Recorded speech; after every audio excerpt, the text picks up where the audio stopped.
the hardest part about the attorney-client relationship for criminal defense attorneys, public defenders, is when you have to, I say talk into, I don't like that word because clients are making their own decisions, but advise a client to do something that they don't want to do.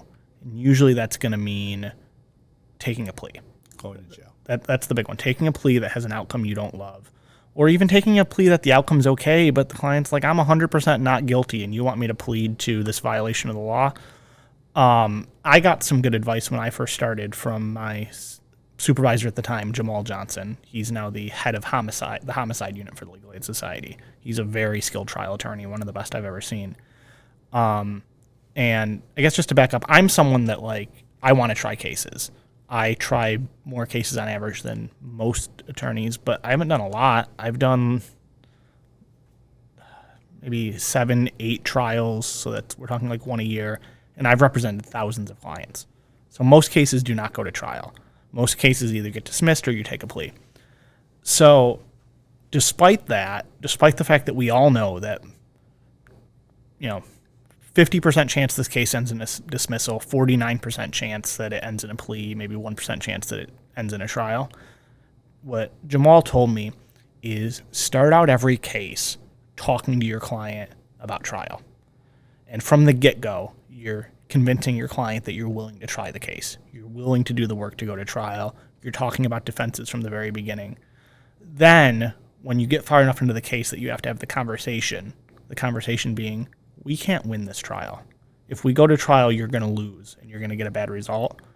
The client is way more inclined to believe you than when you've started out the relationship talking about a plea from day one, talking about what kind of plea we can get the client.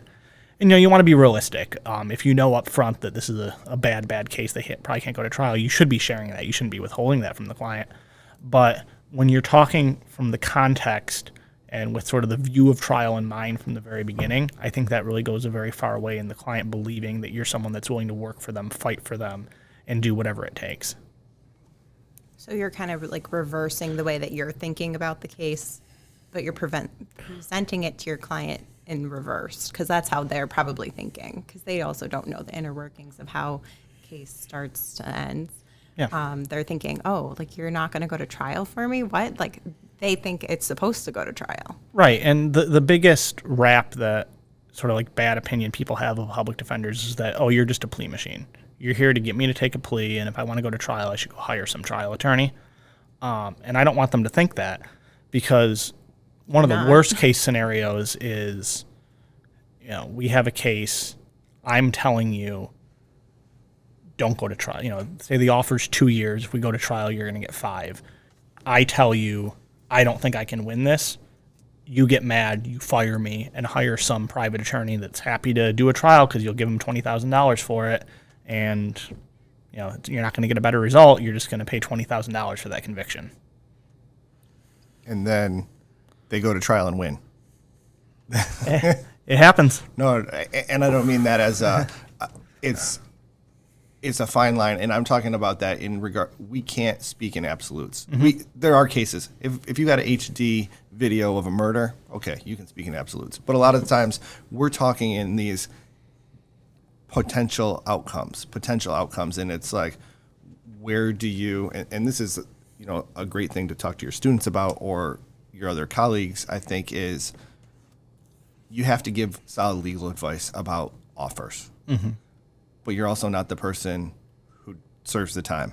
And I don't know what your opinion is in regards to some cases you should really strongly be advising. Other cases, that's your job, is to advise, you could do an extra decade in jail if we screw this up. Or for then, it's not your choice. Right. That's one of the things I personally struggle most with, is how heavy-handed to be with advice. In cases where, we as attorneys always have our opinion on what the best result is. And when that deviates from what the client is doing, how much we should be like, no, you really can't do this, or how much we should be more client-centered and let the client really guide the direction of the case. And I think it's a tough balance. One attorney once that gave a training when I was first started did not have a particularly client-centered view on making decisions. And what he said was like, you know, like if a doctor says you have cancer and need treatment, are you going to let the client decide, no, I don't have cancer?